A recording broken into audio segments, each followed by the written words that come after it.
अस्सलाम वालेकुम नाज़रीन, आज के अखबार के साथ मैं उरा नादीन। इसी दुआ से प्रोग्राम का आगाज करते हैं कि अल्लाह रब्बुल इज़्ज़त आज के रोज हम सब के लिए आसानियां पैदा करे, आमीन। बढ़ते हैं प्रोग्राम की जानिब। हाजिरी, जलसा, नारे, गिरफ्तारी, कॉन्फ्रेंस, रिहाई, राब्ते, छुट्टियां, शर्मिंदगी, यकीन दहानी, अल्फाज का ये मजमुआ एक तसलसल है उस सूरत हाल का जिसने वफाक और सूबे के इंतजामी अमूर पर कई सवालात उठा दिए। सूबाई हुकूमत ने आर्मी चीफ और ISI चीफ को मामले की तहकीकात का कह दिया। सबसे अहम बात तो यह है कि वफाकी हुकूमत और फौज एक पेज पर है, जिसका कई बार वजीर आजम खुलकर इजहार कर चुके, लेकिन सिपा सालार ने यह कहकर कि मुल्क में अदम इस्तेहकाम की कोशिशों का सख्ती से जवाब दिया जाएगा, तहकीकात का टास्क कोर कमांडर को सौंप दिया। हुकूमती अरकान 2 दिन से यही कह रहे हैं कि जो हुआ उस पर कानून हरकत में आएगा। अब कानून की तहरीक ने तो चीफ्स को मुतहर्रक कर दिया। सूबे का चीफ इंक्वायरी करा रहा है, मुल्क के चीफ एग्जीक्यूटिव ने गवर्नर से रिपोर्ट तलब कर ली, फौज के चीफ ने कोर कमांडर को तहकीकात का टास्क सौंप दिया। पार्टी चीफ बिलावल भुट्टो ने तो ISI चीफ को भी रिक्वेस्ट की। रहे सिंध पुलिस चीफ, उन्होंने तो बस फैसला किया और मौखर कर दिया। अब देखना यह है कि हरकत में आया कानून कब तक कराची वाक़े पर मुतहर्रक रहेगा। अब जरा सियासी तहरीक पर भी सरसरी नजर डाल लें। सबसे दिलचस्प बयान है सफदर आवान साहब का कि मां से फरियाद करना जुर्म है तो बार बार करेंगे, मालिक सबकी माएं सलामत रखे और जो दुनिया से चली गई उन्हें गरीक रहमत करे, आमीन। सफदर साहब से तो यही पूछना है कि आप क्या कराची मां से फरियाद करने ही गए थे, और क्या वो फरियाद मरियम बीबी की मौजूदगी में इतने बड़े हजूम और यूं ही बा आवाजें बुलंद करना ही मकसूद थी। चलें, अब तो कानून हरकत में है। उम्मीद है कि इस बात का तयन भी हो जाएगा कि आपकी फरियाद कितनी आईनी और कानूनी है। नाज़रीन, मौलाना को हुकूमत किराए बगैर अवाम बचती नजर नहीं आ रही। उसकी वजह धरनों के वादे वफा ना होना कहते हैं वो। रही नून लीग, तो लीगी रहनुमाओं ने तो गिरफ्तारियों के सीजन 2 की आमद का बताते हुए कह दिया कि वो तैयार हैं। गुजरावाला जलसे के खिलाफ लाहौर में मुकदमा दर्ज हो गया। नून लीग के रहनुमाओं ने झूठे मुकदमात को PDM तहरीक का ईंधन भी करार दिया। अब महंगाई पर भी कुछ बात हो जाए। कुछ अद्वियात की कीमतों में तो अच्छा खासा इजाफा हो चुका, लेकिन बात यहीं रुकती नजर नहीं आ रही। अभी कुछ और अद्वियात के निर्ख बढ़ने का इम्कान है। एक अहम खबर यह है कि पाकिस्तान ने हार्ट स्टंट तैयार कर लिया है, लेकिन इससे कहीं ज्यादा अहम खबर यह है कि कोरोना के बाद दिल के अमराज वाले मरीजों की तादाद बढ़ना शुरू हो गई है। दिल की शिकायत लेकर आने वालों की बेशतर तादाद को एंजियोग्राफी के बाद बाईपास या स्टंट तजवीज़ किया जा रहा है। गरीबों की उम्मीदों के मरकज सरकारी अस्पताल में चेकअप से कम, कोरोना टेस्ट प्राइवेट लैब से करवाने का कहा जा रहा है। मुल्क की तारीख के सबसे बड़े नेशनल न्यूट्रिशन सर्वे की तफसीली रिपोर्ट तैयार हो चुकी। जो आदाद व शुमार और तनासब इसके हैं वो भी बहुत दिलचस्प हैं।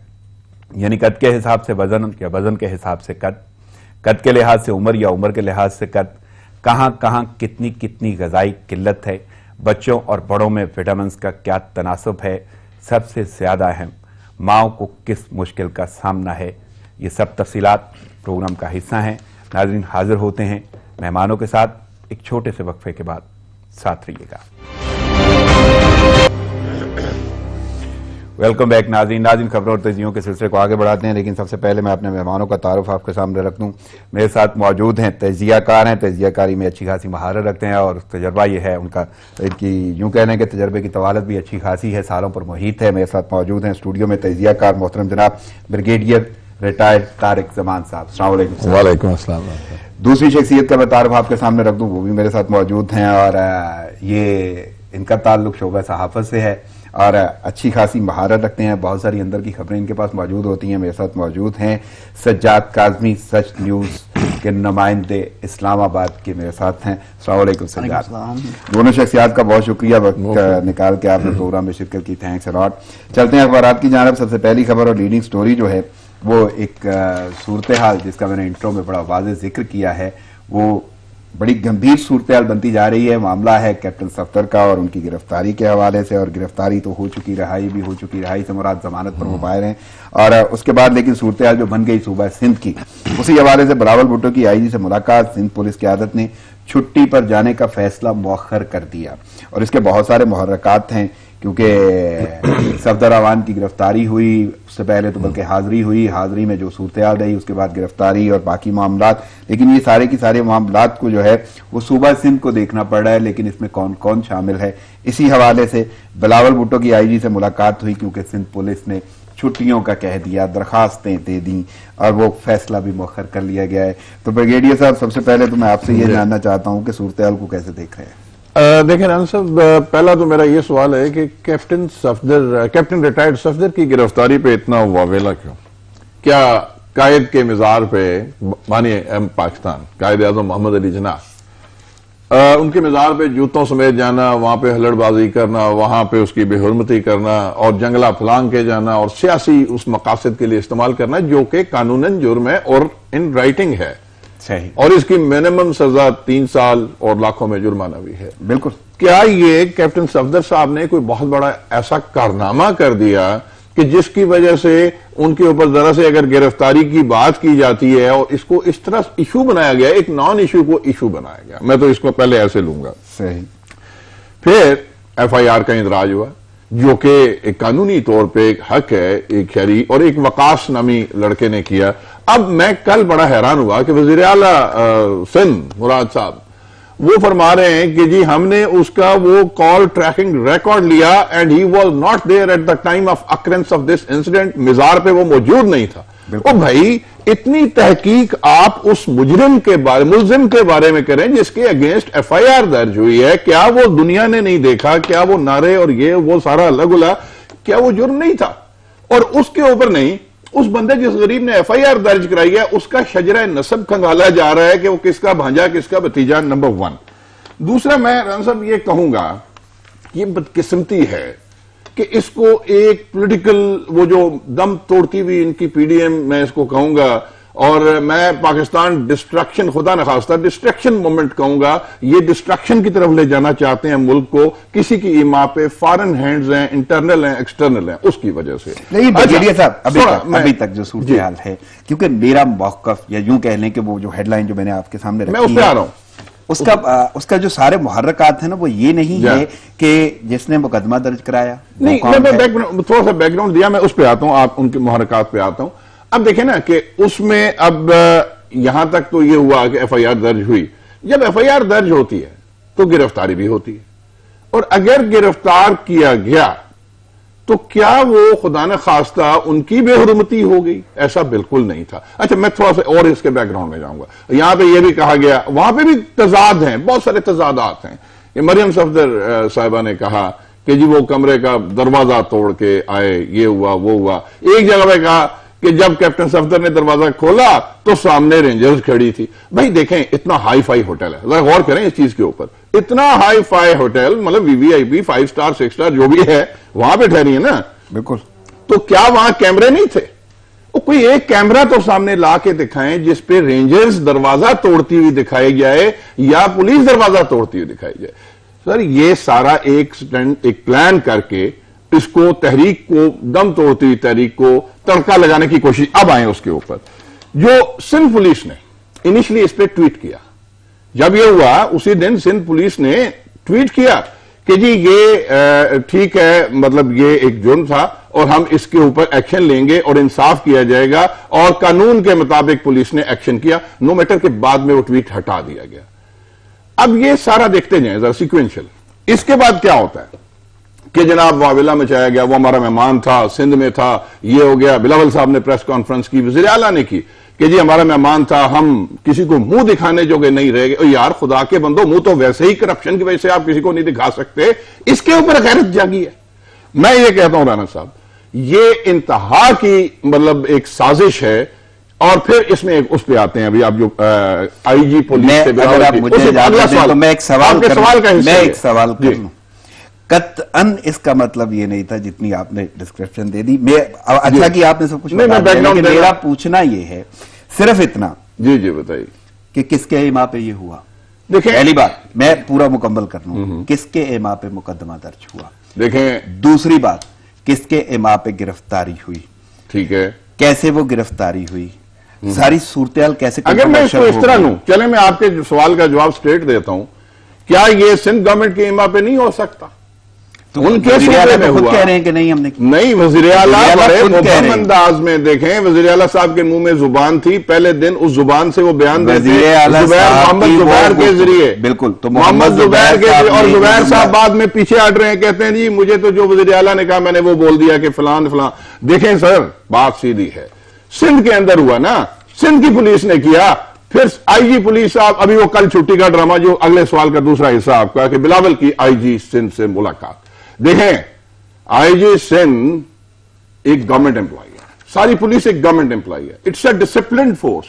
मतलब अगर एक्सटर्नल सिक्योरिटी किसके अंडर आती, यानी आईजी सिंध किसके अंडर आती है? आईजी सिंध तो ठीक है जी, दफाक के अंदर आता है, लेकिन जरा इस पे भी जाए बैकग्राउंड में। जयरान साहब, इधर ही साल पहले शायद आपके साथ ही डिस्कशन में बात हुई थी, पिछला आईजी सिंध कलीम इमाम था, ऐसे ही है ना, उसको उन्होंने नहीं कहा जी ये हमें पसंद नहीं है, क्योंकि वफाक को ज्यादा रिस्पॉन्ड कर रहा है, कर करा के अपनी मर्जी का ये मुश्ताक महर साहब उन्होंने लिया। साहब मैं तो सारी रात मॉनिटरिंग करता रहा, नहीं तमाम बयान जानता हूं, मैं भी सारी रात मॉनिटरिंग करता रहा हूं और रोज करता रहता हूं। सिर्फ मेरी इतनी अर्ज है, एक डिसिप्लिन फोर्स पुलिस, ये कहां लिखा हुआ है कि पूरी की पूरी पुलिस फोर्स जनाब एक ड्रामा करके कि जी रिजाइन करो पहले, या पहले छुट्टी लिखो, हम इसको वावेला मचाएंगे, ये इनका दिल टूट गया है, ये छुट्टी जा रहे हैं। फिर बिलावल साहब, सर मेरी बात सुने, आपका पार्टी का उनकी पार्टी का चेयरमैन है, वो उसके घर जा रहा है राजी करने के लिए। और यार कोई रूठी हुई खतून है, कोई रूठी हुई बीवी है कि राजी हो जाए, यार this is not fair. Rana साहब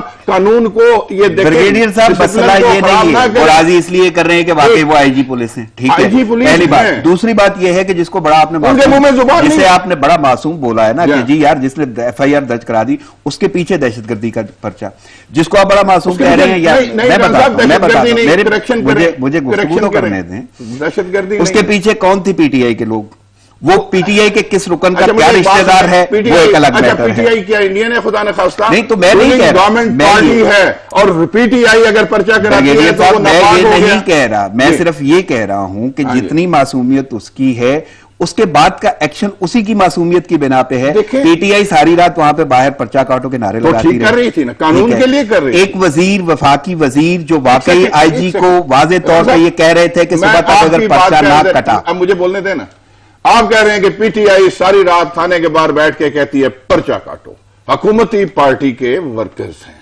ठीक हो गया। तो क्या जो हुकूमत गिराने के लिए ना में जलसा कर रहे हैं, क्या वो हरम का तवाफ करने गए थे?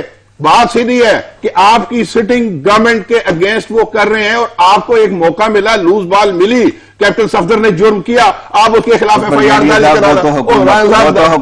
भी रखवा सकती थी, ने इजाजत दी, उन्होंने जलसा किया, वो तहरीक चल रही है, इजाजतें देते हैं। मैं आगे आपको किसी हवाले से, मेरी बात थोड़ी सी रह गई, जो आईजी पुलिस और पुलिस के जो ये छुट्टी वाला स्टंट जो है ना, मैं इस पे इसी पे गुफ्तगू करूंगा। मुझे राणा साहब एक ही जैसा मतन सब ने छुट्टी में लिखा, रिडिक्यूल किया, ये किया वो किया। राणा साहब ये बहुत बड़ी एक खतरनाक बात की जा रही है, खतरे की तरफ आना चाहता था, लेकिन अब थोड़ा सा मैं उसी खतरे की जाने पाऊंगा, लेकिन थोड़ी ताखीर हो गई, लेकिन वो खतरा ही अहम है कि जिस पे हमें डिस्कशन करनी है। लेकिन यहाँ पे मेरे साथ मौजूद हैं सज्जाद काज़मी, और सज्जाद काज़मी क्योंकि सच न्यूज के नुमाइंदे हैं इस्लामाबाद से, और ये बहुत सारी खबरें मैंने अपने इंट्रो में भी बोला कि बड़ी खास और अंदर की खबरें ये हमें बताते रहते हैं। लेकिन सज्जाद, एक तो पिछले ही दिनों आप मेरे साथ मौजूद थे, प्रोग्राम का हिस्सा थे, और टिकटॉक के हवाले से बात हो रही थी, और आपने वाज़ेह तौर पे बोला था कि टिकटॉक की ये सूरत हाल है और अब वो मामला जो है वो फाइनलाइज हो गया है। पहली बात तो ये कि आपने ही इंकशाफ किया कि ये बंद होने जा रहा है मामला, और उसके बाद आपने ये बोला था कि ये इजीली हल भी हो जाएगा। तो वो जो सूरत हाल है, पहले तो मैं ये जानना चाहता हूं कि उसका रिस्पांस कैसा रहा और ये क्या एक्चुअल अंदर की कहानी थी। बिल्कुल 25 सितंबर को जब इन्होंने बंद की थी तो उस वक्त ये सोचा गया था कि पहले कहा जाता रहा है कि पीटीआई जो है बिल्कुल गैर कानूनी मुडैम पकड़ने तक महदूद है और उसका कोई बाकी काम नहीं रहा, ना वो किसी कंपनी को कुछ तंग कर सकता है, ना उसके हवाले से कुछ शिकायत के हवाले से कोई नोटिस ले सकता है, और ना उसकी कोई मौजूदगी मैटर करती है। और बिल्कुल क्या कहते हैं गैर मुतलका एक इदारा बन चुका था, तो उन्होंने अपने आप की मौजूदगी शो करवाने के लिए उन्हें पहले पबजी के ऊपर किया, और पबजी बताया था आपको मैंने कि बिल्कुल ही उनका जो है स्टांस बिल्कुल लूज था, जिसमें से वो भी केस हार गए। और उसके बाद फिर बारी आई जी बदकिस्मत टिकटॉक की। टिकटॉक तो ऑपरेट करता है, हर कंट्री में ऑपरेट करता है, इवन बताया था आपको सऊदी अरब में ऑपरेट करता है, वहां पर भी इस्लामिक दार की पासदारी की जा रही है। कैसे की जा रही है वो एक अलग पहलू है, लेकिन पाकिस्तान में क्यों नहीं कर पा रहा था? क्योंकि पीटीआई को अपनी मौजूदगी की शो करनी थी। 25 सितंबर को जब बैन किया बगैर किसी वजूहत के, सिर्फ और सिर्फ ये कहा गया कि गैर इखलाकी मवाद है, और गैर इखलाकी मवाद के लिए आपने गाइडलाइन क्या दी हुई है? कोई गाइडलाइन दी नहीं है किसी कंपनी को गैर मुल्की ऑपरेट करने के लिए। आप उसे टैक्स कैसे जनरेट कर सकते हो जब उसके पास आपने उसको कोई गाइडलाइन नहीं दी? फिर आपने 9 अक्टूबर को इजलास आपका हुआ और टिकटॉक की इंतजामिया ने आपको बताया कि आप बताएं कि हमें आप कैसे ऑपरेट करवाना चाहते हैं। इनके पास कोई जवाब नहीं, बस ऐसा हो कि हमारे इस्लामी इक़दार के मुताबिक हो। फिर उसके मुताबिक आपके तो कहीं ऐसी एडवर्टाइजमेंट चल रही है इस वक्त टीवी के ऊपर, वो भी इस्लामी इक़दार की बिल्कुल ही मुनाफी। मुझे नहीं लगता ऐसा इस्लाम कभी किसी ने देखा होगा। बहरहाल उसके ऊपर भी पीटीआई ने ये कह दिया कि आप ऐसा करें, आप ऐसा करें, और वही हुआ। आपको मैंने आगाह किया था 9 अक्टूबर को कि 9 अक्टूबर के जो है इजलास, उसमें कुछ भी नहीं निकला और सिर्फ उन्होंने उसको कह दिया। और उन्होंने फिर फेसबुक को फॉलो किया और फेसबुक की वो गाइडलाइन को फॉलो करके उन्होंने एक पॉलिसी बनाई। फिर 13 अक्टूबर को जब हमारी इधर बैठे थे हम, तो आपको बताया था कि एक हफ्ते में उन्होंने मसला हल हो जाना है, क्योंकि पीटीआई ने भी क्या कहते हैं अब मौजूदगी अपनी शो करवा ली है और अब ये केस ठप हो जाएगा। वही बात हुई कि 2 रोज कबल पीटीआई ने एक ही मुझे उससे कबल पता चल गया, मैंने पीटीआई के तर्जुमान से बात की कि ओपन हो चुकी है। उन्होंने कहा मैं आपको आगाह करता हूँ। पीटीआई के तर्जुमान ने 3 लाना एक प्रेस रिलीज होती है, इसलिए है कि वो थोड़ी सी डिटेल होती है, बैकग्राउंड बताया जाता है, लेकिन उन्होंने 3 लाइनें शायद मुझे बताने के लिए 3 लाइनें वो बना के दे दी। उसमें ये चीजें थी कि हमने उसको ओपन कर दिया और उन्होंने हमारे साथ हमें सेटिस्फाइड कर लिया। और मैं आपको शुरू में आगाह कर दिया था कि सिर्फ और सिर्फ इनका मकसद ये है कि आप गाइडलाइन खुद बनाएं और हमें बताएं कि हमने ये बना दिए हैं। ये तो वो वाला इन्वेजिलेटर है कि जो सिर्फ मोस्टली ऐसी ही सूरत हाल में फंसता रहा है जैसे पहले पबजी का। क्योंकि अभी देखिए हमारे पास गाइडलाइंस नहीं है। आप बड़ी बातें करते हैं इस्लामिक दार की, आपके पास गाइडलाइंस हैं। फेसबुक हर कंट्री को खुद मॉनिटराइज करती है, खुद चेक करती है कि इस कंट्री की क्या क्या गाइडलाइंस हैं। वो की कंट्री नहीं देती, वो अपने मुताबिक बना लेते हैं। अभी देखिए बहुत सारी ऐसी ऐप्स हैं जिसमें पीटीआई अभी तक गाइडलाइंस नहीं दे रहा। अभी तो पीटीआई की कई ऐसी चीजें हैं कि पीटीआई के अक्रॉस जा रही है, पीटीआई को पता ही नहीं, उसकी नाक के नीचे हो रही है। अभी मैं आपको अंदर की स्टोरी अगर बताऊं तो इनके अंदर के लोग भी कहीं मिले हुए थे जो टिकटॉक को जो है आगाह कर रहे थे कि ये आपका इनका लूप होल है, यहाँ पर खेल सकते हैं आप। और वही सिचुएशन हुई कि अभी फेसबुक की पॉलिसी के ऊपर इन्होंने वो रखा कि फिल्टर रख दिया कि अगर कोई ऐसा है, कोई मर्डर है, कोई लाश का अगर फॉर एग्जांपल है, तो आप उसके ऊपर ब्लर लगा दोगे, अनब्लॉक करोगे, यानी कि ये सारा डाल दिया उसके ऊपर वीवर के ऊपर। अभी वीवर तो ऐसे हैं कि ऐसे लोग भी होंगे वीवर जो इस चीजों को नहीं पता उनको, वो तो शायद ऑपरेट करना जानते हैं। ये तो वो तरीका हो गया ना कि हमने आपको गोली भी दे दी है और हमने आपको क्या कहते हैं पानी दे दिया। खुद नहीं उसमें जाना चाहता हूं कि टिकटॉक इस वक्त ओपन हो चुकी है, बकायदा ओपन हो चुकी है, दोबारा से वही तरीकाकार। अभी तो मोनेटाइज भी हो चुकी है। पहले तो मतलब कि प्रोडक्ट ब्रांडिंग थी, उसके ऊपर मतलब फ्लेट मार्केटिंग चल रही थी, लेकिन अब जो है मोनेटाइजिंग हो चुकी है। पाकिस्तानी जो लोग हैं, जो लो लेवल लोग हैं, जो कि सिर्फ टिकटॉक से पैसा कमा रहे थे, उनके लिए अच्छी खबर जरूर है, लेकिन पीटीआई फिर नाकाम हुआ है। पीटीआई को चाहिए कि अभी कवानीन इसके ऊपर कवानीन बनाए, और जो मसवदा तैयार किया था मेरे ख्याल में वो वफाकी काबीना को देने के लिए तैयार किया था, ऊपर काम करें। और सर्वर तो उन्होंने बनाना नहीं है, 3 हफ्तों की गाइडलाइन दी थी। क्योंकि आप हेल्थ की बीट भी करते हैं, तो उस हवाले से मैंने वाज़े तौर पे इंट्रो में बताया है कि बहुत सारी ऐसी बातें और स्पेशली महंगाई की, और महंगाई के हवाले से अद्वियात की कीमतें जो हैं वो बहुत ज्यादा बढ़ रही हैं या इजाफा हुआ और अभी मजीद इजाफा होने का इम्कान है। क्या वाकई ऐसा है? सर इसके ऊपर शुरू में मैंने जब ये इजाफा होता उस वक्त मैंने ये कहा था कि ये बहुत लंबा प्रोसेस है, हर लोग इसको समझते नहीं है। अभी कहीं ऐसे मेरे दोस्त कोलीग्स भी हैं, उन्होंने खबरें चलवाई कि मजीद महंगी हो रही है। मजीद महंगी वाली कोई नहीं, इसमें अगर देखा जाए ना, इसका मैकेनिज्म देखा जाए, उसके मुताबिक ये होता है कि आपके जो फार्मास्यूटिकल कंपनीज होती हैं वो आगाह करती हैं ट्रैप को कि हमारे पास शॉर्ट आ रही है या हम इसको एक्सपेंस को मीट नहीं कर पा रहे, हमें लॉस में हो रहा है, तो फिर हम इसको या शॉर्ट कर देंगे या उसको अंडरग्राउंड कर देंगे। फिर ट्रैप उसकी सिफारिशात तैयार करता है और वो सेंड करता है सेक्रेटरी सेहत को। सेक्रेटरी सेहत उसके मुताबिक अपनी फ्रेमिंग करता है, फ्रेमिंग करके वो रखता है वजीर सेहत के आगे रखता है, ये मामले खुसूसी जोश के आगे रखता है, वो आगे फिर वफाकी काबीना से मंजूरी दिलवाता है। उसके बाद ये जो है इंप्लीमेंट होने में, रिटेल मार्केटों में आने में तकरीबन 1 माह लग जाता है। अभी 1 माह कबल ये चीजें महंगी हुई हैं अद्वियात, इनमें से जो है कहीं ऐसी अद्वियात थी जो 250-250% तक महंगी हुई, लेकिन अभी तक उस पर इंप्लीमेंटेशन मैंने खुद ग्राउंड रियलिटी पे जाके ग्राउंड पे खुद जाके काम किया, मैंने चेक किया, इतनी साथ तक महंगी नहीं हुई। अभी जो अद्वियात महंगी हुई हैं वो हैं 20 से 25% महंगी हुई, और वो भी 50 अद्वियात महंगी हुई हैं, वो भी वो अद्वियात हैं जो बहुत ज्यादा इस्तेमाल हो रही हैं। अभी ये ज्यादा फैक्ट है। अभी कहीं तो ऐसी अद्वियात हैं जो कि बहुत ज्यादा 25% महंगी हुई हैं। अभी मैं आपको उसकी मिसाल देता हूँ। अभी इंजेक्शन है, एक मेरोनम इंजेक्शन है, हादसे के फौरन बाद लगता है, वो पहले 2200 का था, 2600 हो गया। इस तरह अभी कफ सिरप है, वो मतलब कि खांसी के जो अभी है उसकी लिहाज से देखा जाए 50 रुपए तक महंगा हो चुका है, यानी कि वो तकरीबन 100% तक महंगा हुआ है। इससे सर दर्द की गोली है वो 2-3 रुपए महंगी एक गोली हुई है। इस तरह दीगर जो आइटम है मलेरिया की अद्वियात हैं वो 100 रुपए तक महंगी हो चुकी है। यानी अच्छी खासी महंगी जरूर हुई है, लेकिन महंगी हो रही है, अभी होंगी। कल जब बात हुई थी मामले खसूसी से, वो ये कह रहे थे कि हमने मजीद जो अद्वियात के वाले से चलाया जा रहा है वो कोई महंगी नहीं की, पहली वाली जो है महंगी हुई है, वो रिटेल मार्केट में आने में थोड़ा सा टाइम लग रहा है, वो चीजें महंगी चल रही है। लेकिन वाकई चीजें इसी हवाले से, हेल्थ के हवाले से मजीद बातें भी आपसे पूछूंगा, लेकिन ब्रिगेडियर साहब आपकी जानब में आऊंगा और आपसे तो वही सियासी गुफ्तगू मेरी रहेगी। और सबसे अहम बात यह है कि बात कर रहे थे हम सारे मामले की, और असल में उसके अंदर जो है वजीर आला का किरदार, वजीर आला ने वादे तौर पे इस गिरफ्तारी को एक तो साजिश करार दिया है, दूसरा वो कहते हैं कि वफाकी वजीर जो है वो दबाव डालते रहे, और एक शॉट तो मैंने भी सुना अली जैदी का, वो वादे तौर पे कह रहे थे कि सुबह तक ये पर्चा कटना चाहिए आईजी सिंध को मुखातब करके। अच्छा, उसके बाद एक तो ये उनका इल्जाम है कि दबाव डालते रहे, दूसरी जानब उन्होंने इंक्वायरी का ऐलान भी कर दिया और वुज़रा की कमेटी भी बनाने का फैसला हुआ है। तो ये सारी की सारी बातें चीफ जो कर रहे हैं चीफ मिनिस्टर, तो आपको क्या लगता है? नहीं, चीफ मिनिस्टर देखे ना, यहाँ पे भी थोड़ा सा कोलोफेल में तजाद है। पहले जो फर्स्ट रिएक्शन था चीफ मिनिस्टर का, वो अगर आपके पास हो उसका क्लिप तो आप उठा के देख लीजिएगा, उसमें उन्होंने कहा कि जो कुछ मजार पे हुआ वो गलत हुआ, नहीं मुजम्मत की गई, मुजम्मत असल मामला तो गिरफ्तारी का था कि गिरफ्तारी मुजम्मत करके तो उसको बख्श देना चाहिए था। मुजम्मत की मतलब वो जुर्म सरजद हुआ, जुर्म सरजद हुआ तो उस पर FIR बनती थी, और कानूनन बनती है ना, या तो हो कि कानून उसमें ना कहता हो कि 3 साल सजा और ये। अच्छा, अब वो उन्होंने खुद कहा कि जुर्म सरजद हुआ, नहीं होना चाहिए था, ज्यादती है। फिर गिरफ्तारी क्यों? मुझे एक बात बताएं राना साहब, एक आम शहरी छोटा सा जुर्म करे, उसको पकड़ के यही वजीर आला, यही सिंध, पूरा पाकिस्तान पुलिस, नॉट मतलब मैं PTI regardless to PTI PMLN और इवन पीपल्स पार्टी, उसको तो आप पकड़ के अंदर बंद कर देते हैं, ठीक है, वो सिसकता रहता है जेलों में सदियों, इंसाफ होने से पहले मर जाता है, उसका फैसला ही नहीं होता। यहां पे एक एक्स कैप्टन, रिटायर्ड कैप्टन, फौज का अकाउंटेबिलिटी प्रोसेस देखें कि जनरल भी, सर्विंग जनरल्स को भी घर भेजा गया है, सर्विंग जनरल्स को भी उम्र कैद की सजा दी गई है। एक कैप्टन का गिरफ्तारी का तमाम मामला जो है ना, बात पूरी होनी अंबल जैसे सिर्फ इसलिए कि एक 3 दफा के सो कॉल्ड वज़ीर आज़म, जो कि इस वक्त भगोड़ा है, मुजरिम है, मफरूर है, इश्तिहारी है, उसके घर के बाहर इश्तिहार लग रहे हैं, उसका दामाद होने की वजह से इसकी गिरफ्तारी नहीं हो सकती।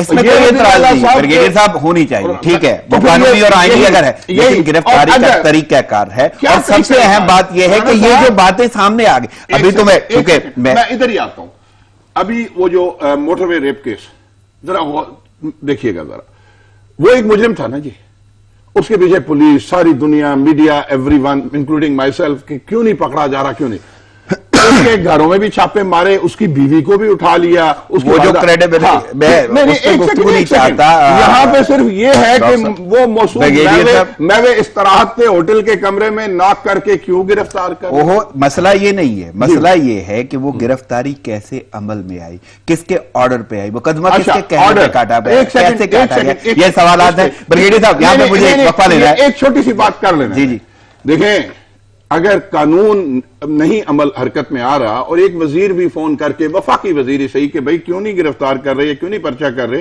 तो क्या ये भी जुर्म है? तो आपको लगता है ऐसे ही हो गया? तो देन इट शुड ऐसे ही हो गया कि एक फोन करने पे हो गया। ऑटोमेटिक। चलिए ब्रिगेडियर साहब, मैं वापस आता हूं, मुझे एक छोटा सा वक्फा लेना होगा। नाज़रीन, प्रोग्राम जारी है, लेते एक शॉर्ट ब्रेक, साथ रहिएगा।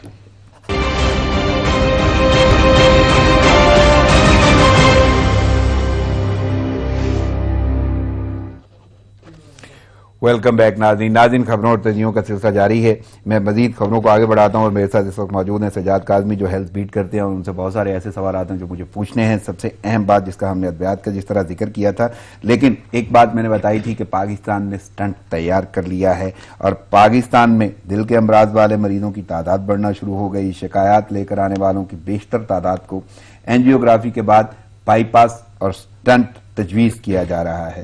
तो तो सज्जाद, मैं आपसे ये पूछना चाहता हूँ कि इसमें कितनी सच्चाई है, और सबसे अहम बात तो ये है कि दिल के मरीजों में इजाफे की कोई खास वजह भी सामने आई है? सर, स्टंट के मामले में स्टंट लिया गया है। इसमें यह है कि पहले से बन रहे थे, मेरे इतलात के मुताबिक पहले से स्टंट बन रहे थे, लेकिन वो आप मुल्क अंदरूनी मुल्क में वो भेज नहीं पा रहे थे। लेकिन अब उसको फाइनली इस म्यार पे बना दिया गया है कि वो मतलब दिए जा रहे काबिल इस्तेमाल। अभी 18वें नंबर पे पाकिस्तान आ चुका है। इस्लामी ममालिक में देखा जाए तुर्की के बाद पाकिस्तान का दूसरा नंबर है। अभी स्टंट जो बनाए जा रहे हैं वो हैं महंगे, जहाँ तक मेरी इतलात है। अभी स्टंट जो बाकी अगर देखा जाए स्टंट के हवाले से, तो कोरोना के फौरन बाद जो एवरेज लोग हैं, अगर वो एग्जिस्ट कर जाते हैं, अगर उसको रेजिस्ट करते हैं इस वबा के, इस पेंडेमिक के खिलाफ, तो उनको इशू जो आता है वो है हार्ट का। तो क्योंकि एवरेज होने के बाद उनके सांस का इशू बहुत ज़्यादा होता है, जब उससे अगर निकलते हैं उसके बाद हार्ट का इशू बनता है। और हार्ट के इशू में फ़ौरन बाद जो है, अगर आप चेक करवाना चाहते हैं तो वहाँ पर आपको पाकिस्तान के दूसरे बड़े अस्पताल और इस्लामाबाद के जुड़वा जो शहरों के सबसे बड़ा अस्पताल है, जो कि दूर दराज चकवाल तक के लोग यहाँ पर आते हैं। और यहाँ पर जो सिस्टम ये है कि एंजियोग्राफी करते हैं सबसे पहले। हार्ट की कोई भी पेशेंट आता है, मुझे कहते हैं फॉर एग्जांपल मुझे दर्द हो रही है, चेक करवाने के लिए सबसे पहले वो यही कहेंगे एंजियोग्राफी करो, आपको चेक करते हैं क्या। उसमें उसके बाद 2 रिजल्ट निकलते हैं, या बाईपास करवा लो या स्टंट डलवा लो अगर आपका इशू है। अब स्टंट भी उसमें अगर देखा जाए है तो ये सरकारी अस्पताल, लेकिन इसमें सरकारी वाली कोई सिस्टम नहीं रहा। अभी मैं आपको मिसाल देकर समझाता हूँ कि यहाँ पर 2 किस्म के स्टंट डलते हैं, कोटेड है, एक अनकोटेड है।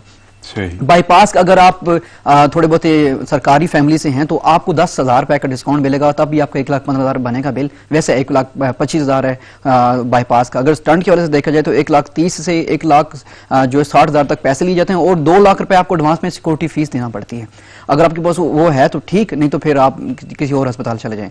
अभी उसके बाद है ज़कात फॉर्म आता है। ज़कात फॉर्म इसलिए दिया जाता था कि वो लोग जो कि नहीं अफोर्ड कर पाते, वो किसी हद तक डिस्काउंट के लिए, जरूरी नहीं सारे वो पे ऑफ कर दे, नहीं, वो ज़कात फॉर्म नाम की कोई चीज नहीं है। किसी को बताया नहीं जा रहा कि आप ज़कात फॉर्म भी ले सकते हैं ना, वो किसी को साइन करके दिए जाते हैं। अगर आप ज़कात फॉर्म अगर आपको मिल भी जाए ना, तो जिस डॉक्टर ने आपको साइन करा के देने, वो अपनी एक चीज रखता है कि भाई मुझे भी खुश करोगे तो मैं दूंगा।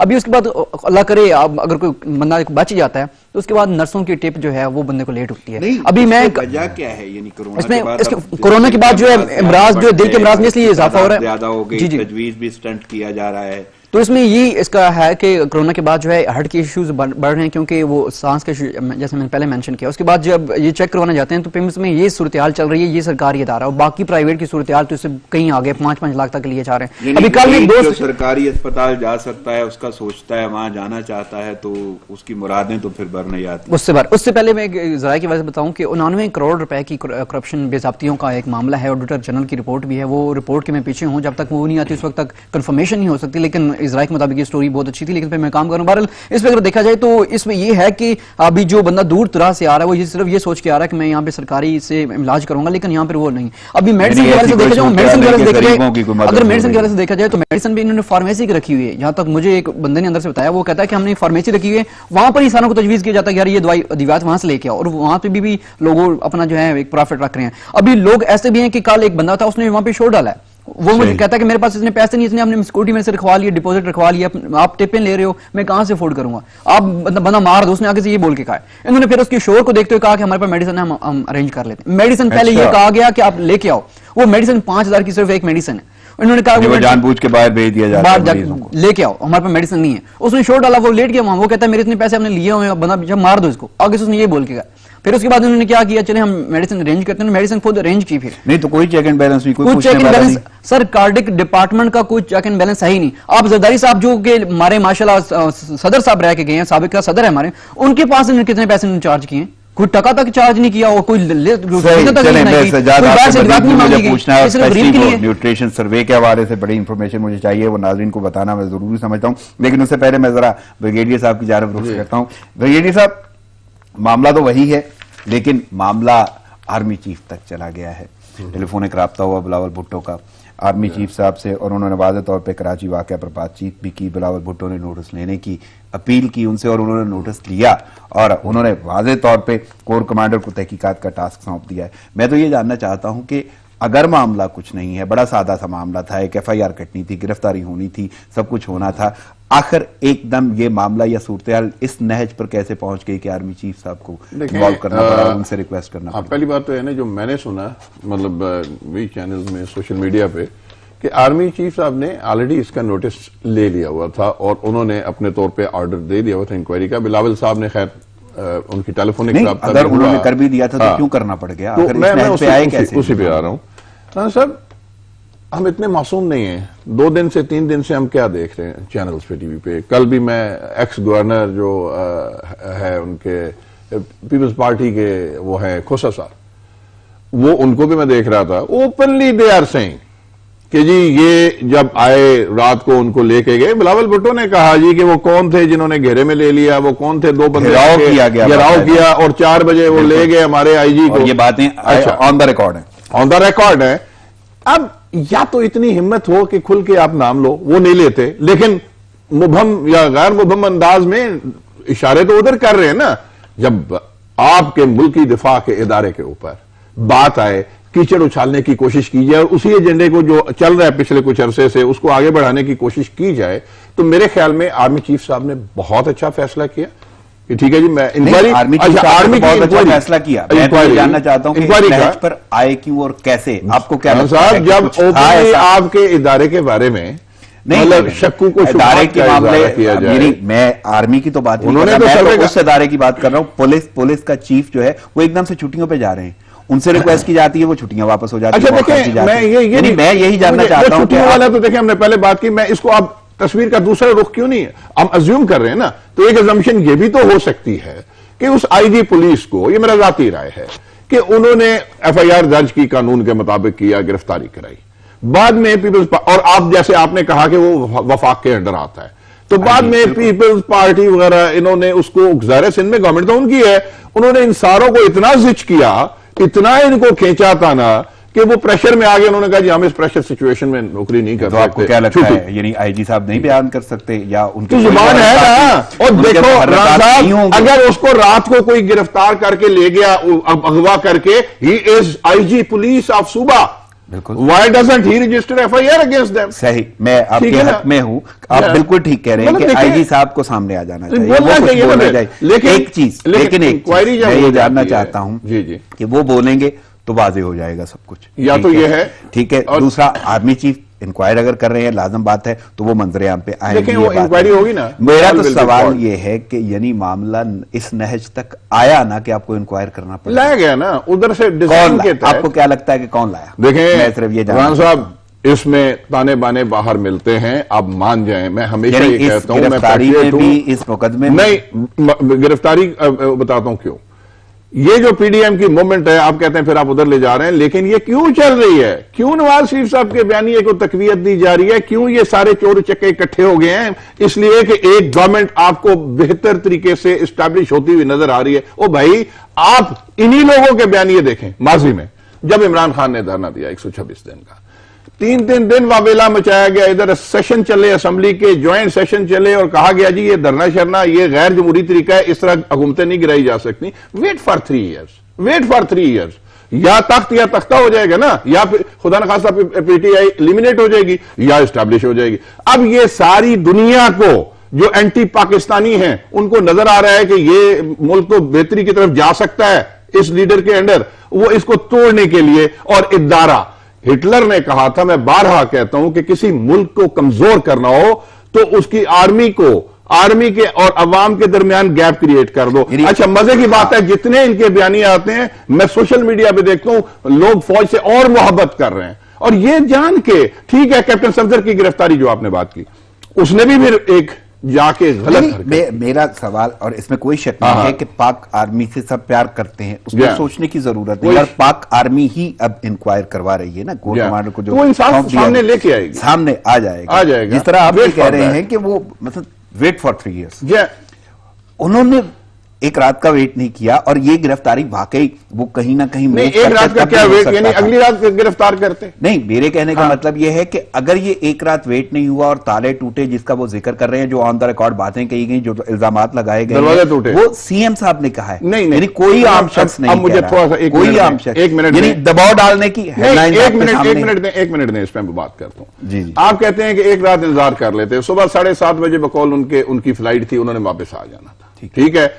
याद रखें, जहां एफआईआर दर्ज होती है, हमारे कवानीन ऐसे है ना कि वहां पे वो गिरफ्तार हो गया, मामला दूसरा सूबा इन्वॉल्व हो जाए। ये साहब, मामला ही तो एफआईआर दर्ज करने का है कि वो कैसे हुई। यानी जिसका क्या इस पे ना होती, क्या इस पे ना होती? ये जुर्म नहीं था, काबिले दस्तंदाजी है, पुलिस जुर्म नहीं था और आईनी था तो इतना छुपके करने की क्या जरूरत? छुपके तो नहीं, एफआईआर तो उन्होंने खुल के, पीटीआई वाले सारा रात आप बकौल आपके थाने के सामने बैठे रहे कि एफआईआर दर्ज करो। वो तो ये नारे लगाते रहे ना, लेकिन दर्ज कैसे हुई यही मामला जो है वो सामने आ गया।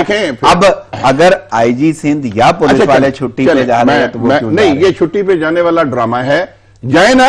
मैं तो कहता हूं, आप कह रहे हैं कि ड्रामा है, आपकी राय में ये ड्रामा? मैं इसको ड्रामा इस तरह कहता हूं कि यार ये क्या है, मतलब इसके ऊपर छुट्टी जाते हैं तो आप इनको इसके खिलाफ डिसिप्लिनरी एक्शन। मेरे पास वक्त महदूद है, मैं जरा सजाद कादमी साहब से एक और बात पूछूं। सजाद, आपने यानी नेशनल न्यूट्रिशन सर्वे की तफसीली रिपोर्ट आ गई है जिसका मैंने अपने इंट्रो में भी जिक्र किया है, तो मैं जानना चाहूंगा कि आखिर वो क्या है और क्या सूरत हाल है उसमें। बिल्कुल, नेशनल न्यूट्रिशन सर्वे जो है बहुत सालों बाद किया गया है और तारीख का, पाकिस्तानी तारीख का एक बहुत अच्छा एक पहलू है कि इसमें चीज़ सामने आनी चाहिए थी कि कितने लोगों के पास क्या क्या सहूलियात मुयसर हैं, क्या किस हद तक हैं। इसमें अभी 2018 और 19 का ये सर्वे काउंट किया जा रहा है, उसमें WHO ने भी मावनत की है, तो इसमें आप ये कह सकते हैं कि किसी हद तक ये न्यूट्रल है, मतलब ये नहीं कह सकते हुकूमती की है।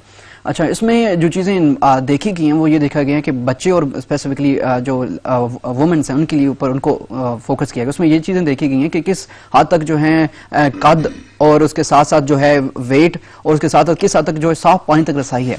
उसमें न्यूट्रिशन में ये चीज़ हैरान कौन सामने आई है कि 52% ऐसी खवातीन हैं जो कि बच्चों को दूध नहीं पिला सकती पैदाइश के फौरन बाद। उसके साथ साथ अगर देखा जाए तो 17% जायद जो बच्चे हैं वो अपने कद को मीट नहीं कर पा रहे अपनी एज के मुताबिक। उसके इसी तरह अभी वजन के हवाले से देखा जाए तो तकरीबन इस वक्त 30% ज्यादा बच्चे ऐसे हैं जो कि उनके अगर उनकी जो देखा जाए हाइट है वो अपनी एज से कम है और अपना वजन जो है वो भी अपनी वेट से जो है जो वजन है वो भी अपनी एज से कम है। अभी ये जो एक हैरान कौन है कि अगर देखा जाए कि बच्चे नेशनल लेवल का उसमें बिल्कुल 1 लाख 1.25 लाख से ज्यादा जो है खानदान इसमें मतलब उनका घरों का ये सर्वे किया गया है। ये नहीं कि तकरीबन अगर सैंपल साइज देखा जाए तो सैंपल साइज करोड़ों में मतलब कि आप करोड़ों को बेस बना के किया गया। अभी देखें तो इसमें एक बहुत बड़ा एक सर्वे है, 1.5 लाख लोगों को कवर करना, 1.5 लाख खानदानों को कवर करना, एक बहुत अच्छा सर्वे है।